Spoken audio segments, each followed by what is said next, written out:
Vítam vás v tretej časti nášho online kurzu, ktorá nadväzuje na predošlé manuálne techniky a prácu s pomôckami. Teraz sa zameriame na praktické mobilizačné, uvoľňovacie a aktivačné cvičenia, ktoré pomôžu zlepšiť pohyblivosť zápestia, uvoľniť stuhnuté štruktúry a zároveň spevniť oslabené svaly. Cvičenia sú zamerané na celkovú obnovu správnej funkcie ruky, zmiernenie a postupné odstránenie útlaku nervus medianus a zníženie bolestivosti či brnenia ruky. Všetky cviky sú jednoduché, bezpečné a vhodné na každodenné precvičovanie doma. Poďme na ne. Začneme prvým mobilizačným cvikom, pri ktorom si natiahneme svaly zápestia a tým uvoľníme karpálny tunel. Pri tomto cviku ideálne, ak sa postavíme a ruku, kde pociťujeme symptómy a prejavy, natiahneme smerom pred seba. Následne druhou rukou chytíme túto dlaňovú časť za konce prstov a v tejto pozícii naťahujeme zápestie, čiže tlačíme tie prsty smerom dolu, dole a naspäť ako keby k predlaktiu. Najmä teda k vrchnej časti predlaktia, potiahneme prsty, cítime pomerne veľký tlak a napätie práve v tejto oblasti, ale to je dobré, pretože zápestie a karpálny tunel sa nám uvoľňuje. V tejto polohe môžeme opatrne s rukou ísť hore a zase naspäť. Ruku povolíme.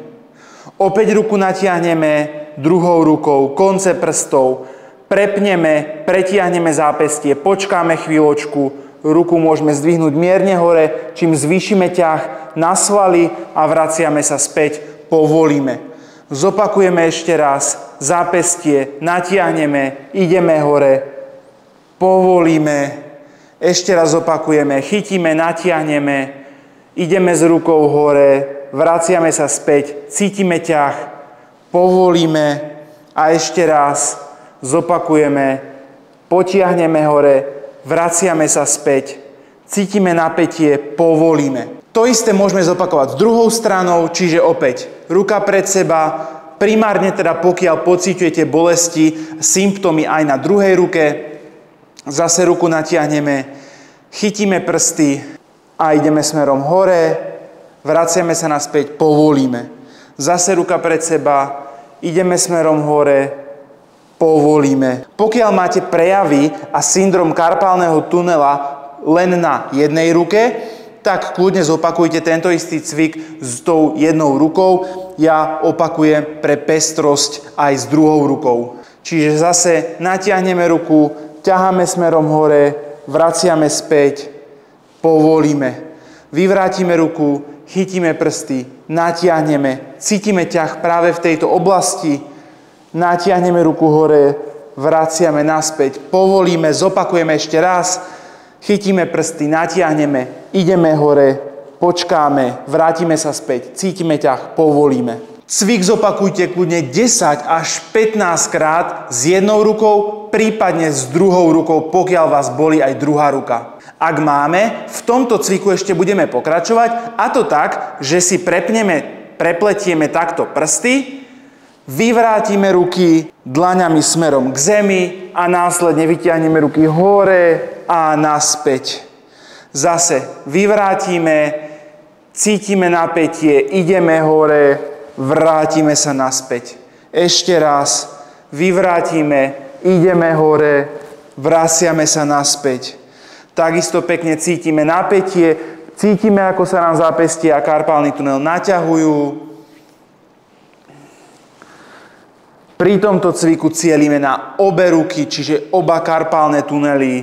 Vytiahneme hore, počkáme, vraciame sa naspäť, povolíme. Zopakujeme ešte raz, ideme hore, výborne, vraciame sa naspäť, povolíme a ešte raz, ideme hore, vytiahneme, vraciame sa naspäť, povolíme. Takisto tento cvik zopakujte 10 až 15 krát. Pri druhom mobilizačnom cviku opäť pokračujeme v mobilizácii a uvoľňovaní, čím zmiernime kompresiu na nervus medianus. Pri tomto druhom cviku sa posadíme a nájdeme si vhodne vysoký stôl. Ruku si položíme na tento stôl pred laktím tak, aby nám dlaňová oblasť visela zo stola. Ruku otočíme dlaňou smerom ku stropu a v tejto pozícii, pokiaľ teda ideme ošetrovať ruku, ktorú máme položenú na stole a naťahovať, druhou rukou opäť chytíme koniec prstov a v tejto pozícii následne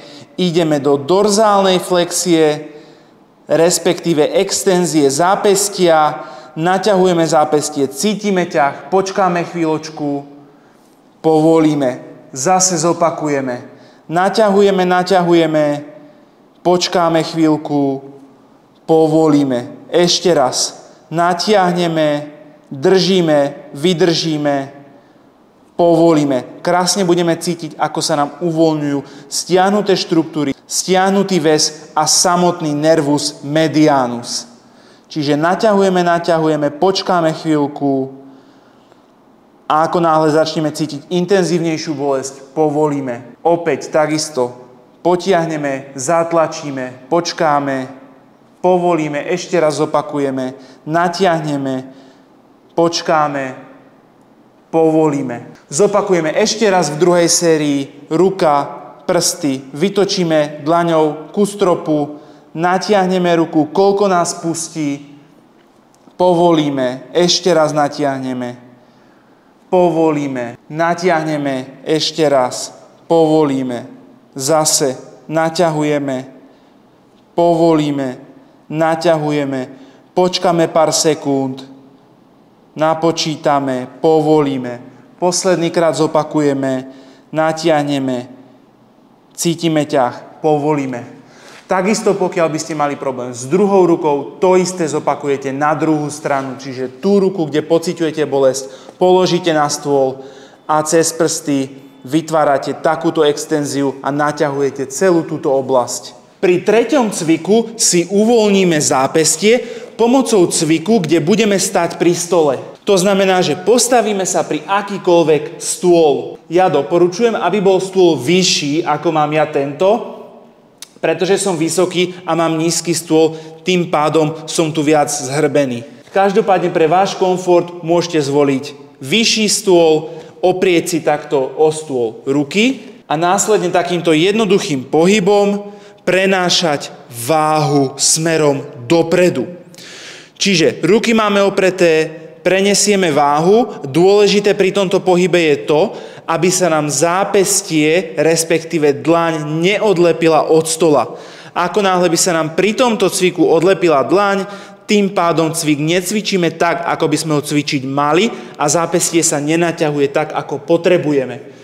Preto je dôležité, aby boli ruky položené a ideme maximálne do takého rozsahu pohybu, pri ktorom držíme dlaň a zápestie na stole. Vrátime sa naspäť. Zase prenesieme váhu, počkáme pár sekúnd, vrátime sa späť. Opäť prenesieme váhu smerom dopredu, cítime, ako sa nám zápestia naťahujú, vrátime sa späť, zase natiahneme, počkáme chvíľku, povolíme. Ešte raz navážime mierne dopredu a vrátime sa späť. Takisto je správna výška stolu dôležitá aj preto, aby sme neprenášali príliš veľa váhy na naše ruky a samotné zápestia. Mohli by nás z toho rozbolieť. Preto opakujem, môžete a doporučujem použiť vyšší stôl. Zase, takisto, dáme dlane, ruky na stôl, prenesieme váhu, vrátime späť. Prenesieme váhu, vrátime späť. Ešte raz opakujeme, počkáme chvíľku, vrátime späť, snažíme sa, aby bol lakťový klb pekne narovnaný, navážime, počkáme, povolíme a zopakujeme ešte dvakrát, napočítame pár sekúnd v tejto pozícii, cítime ťah, ideme maximálne do rozsahu pohybu, ktorý je nám komfortný, ale samozrejme nejaký stupeň napätia musíme cítiť. A ešte posledný krát zopakujeme. Navážime, natiahneme, počkáme, povolíme. Tento cvik vám doporučujem zopakovať 10 krát v 2 až 3 sériách. Čiže 10 krát prenesiete váhu, natiahnete zápestia, Dáte si pauzu, zopakujete to isté 10 krát druhýkrát a to isté zopakujete tretíkrát v tretej sérii. Pri poslednom mobilizačnom a uvoľňovacom cviku prejdeme na najťažšiu verziu mobilizácie a uvoľnenia natiahnutia zápestia. Postavíme sa k voľnej stene a ruku si oprieme dlaňou o stenu. Už v tejto samotnej pozícii budeme pociťovať ťah a napätie nielen na zápestí, ale takisto aj na predlakti. A je to v poriadku, pretože to je cieľom tohto cviku. Pokiaľ túto pozíciu zvládame, následne sa začneme vytáčať smerom do strany a naspäť povolíme. Opäť smerom do strany, vytočíme, počkáme chvíľku, cítime miernu bolesť a napätie. Krásne sa nám karpálny tunel naťahuje, uvoľňuje, zmierňuje sa kompresia na nervus medianus, povolíme. Dôležité je to, aby ruka, dlaň a prsty smerovali smerom dole k zemi. To znamená, že ruka je otočená tak, aby prsty smerovali k zemi. Opäť natiahneme. Takisto pri tomto pohybe sa snažíme, aby zápestie a celá dlaň zostala na stene. Snažíme sa, aj dôležité, aby sme ruku takto neodlepili, pretože potom to stráca efekt. Čiže ruka na stene, vytáčame sa do strany, cítime napätie, povolíme. Opäť cítime napätie, vytočíme sa, počkáme, povolíme. Zopakujeme ešte dvakrát, vytočíme sa, držíme dlaň, cítime napätie, plynule dýchame, povolíme, posledný krát zopakujeme, natiahneme, držíme, počkáme, povolíme. Zopakujeme v druhej sérii, takisto natiahneme, povolíme, natiahneme, povolíme, natiahneme, počkáme, dýchame, povolíme, zopakujeme ešte raz, povolíme a ešte raz, povolíme a posledný krát povolíme. Tento cvik môžete zopakovať 5 až 10 krát v 2 až 3 sériách. Takisto pokiaľ pociťujete bolesti na druhej ruke, zopakujete cvik aj s druhou rukou. V druhej fáze cvičenia sa zameriame na aktivačné a posilňovacie cviky zápestia. Na to, aby naše zápestia fungovali správne a nedochádzalo k preťažovaniu karpálneho tunelu, je dôležité zápestie a celé predlaktie nielen uvoľňovať a naťahovať, ale takisto posilňovať a aktivovať tie správne svaly.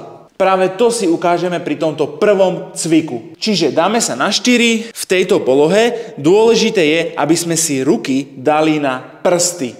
Čiže ruky si oprieme o prsty, mali by byť pod ramenami a následne v tejto pozícii budeme prenášať váhu smerom dopredu a naspäť.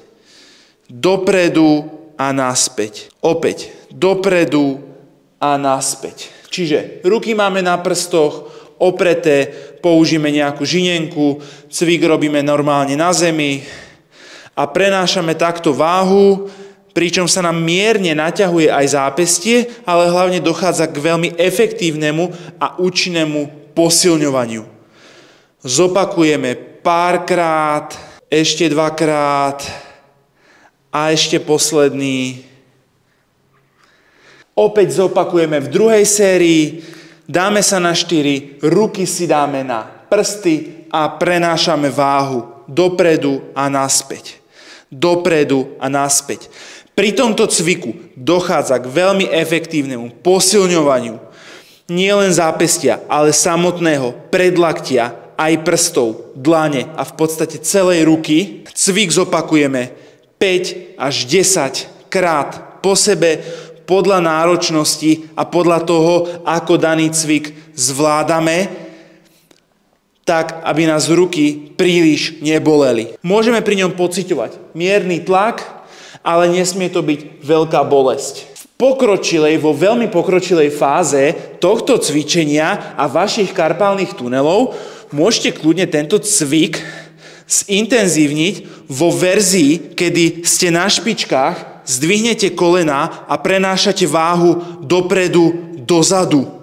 Tento cvik je ale veľmi náročný a zo začiatku ho v žiadnom prípade nedoporučujem vykonávať. Nám úplne bohate stačí zo začiatku táto verzia, kedy sme na prstoch, nohy máme opreté na kolenách a pohybujeme smerom dopredu a dozadu.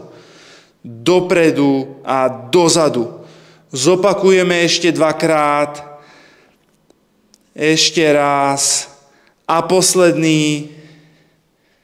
A naspäť. Povolíme. Tento cvik môžete zopakovať 5, 10, 15 krát v 2 až 3 sériách. Avšak pozor, toto cvičenie, kde dochádza k aktivácii a spevňovaniu samotného zápestia a predlaktia, by sme mali vykonávať až v pokročilejšom štádiu cvičenia. To znamená, že v prvotných štádiách sa zameriavame primárne na uvoľňovanie, masážne techniky a dekompresné a naťahovacie cviky. Pokiaľ sa príznaky a symptómy skarpálneho tunela postupne zmierňujú, náš stav sa zlepšuje, tak po niekoľkých dňoch, prípadne týždňoch, môžeme prechádzať k týmto aktivačným cvikom.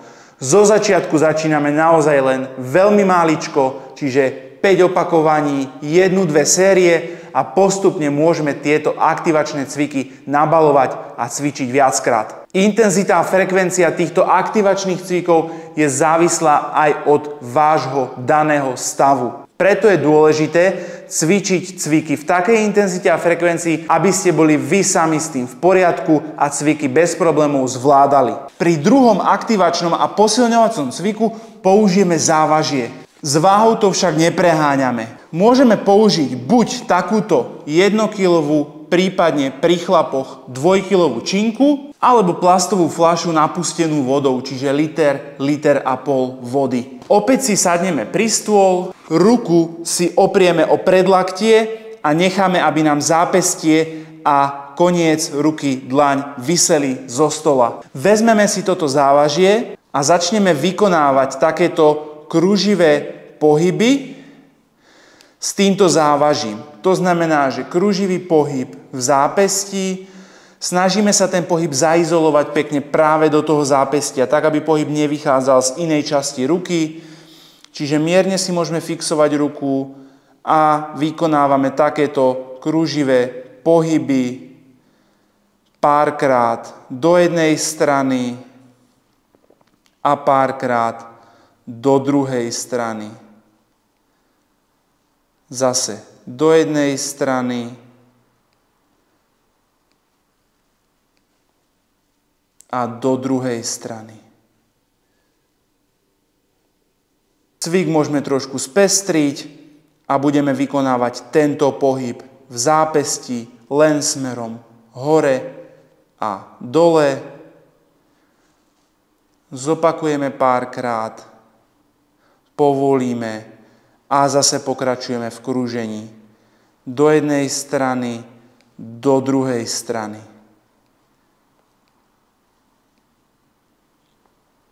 Dáme si pauzu a opäť zopakujeme v druhej sérii. Ruka položená a krúžime zápestím pomaly do jednej strany, do druhej strany. Zase do jednej strany. Pri tomto cviku opäť dávame pozor, cvik by nemal spôsobovať bolesť, vyrážanie bolesti. Nemali by ste pri ňom pociťovať žiadne mravenčenie, brnenie prstov. Čiže pozor na to.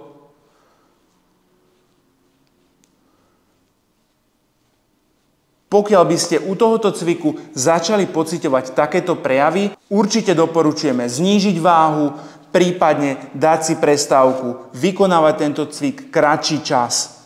Opäť hlavne zo začiatku. Čiže pozor na to, snažíme sa progresívne a efektívne zápestie a celú túto oblasť posilniť, ale v žiadnom prípade nechceme oblasť preťažiť. Preto je veľmi dôležité zo začiatku vybrať si správnu váhu, nepreháňať to a cvičiť radšej pomenej, v menšej intenzite a častejšie. Čiže zopakujeme ešte párkrát v zápesti pohyb do jednej strany. Výborne. A do druhej strany.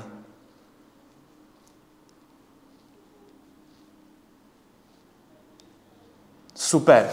Pokiaľ ste tieto dve série zvládli v poriadku, môžete vykonať ešte tretiu sériu. Takisto, pokiaľ máte problém s oboma rukami, doporučujeme tento cvik striedať s jednou aj s druhou rukou. Cvičenie máme za sebou. Ak budete cvičiť pravidelne a precízne, už po niekoľkých dňoch môžete pocítiť zlepšenie pohyblivosti, zníženie napätia a návrat sily v ruke. V poslednej časti kurzu si povieme, ako si udržať dosiahnutý efekt aj v bežnom živote pomocou jednoduchých denných opatrení a odporúčaní. Teším sa na vás v 4. časti. Vidíme sa tam.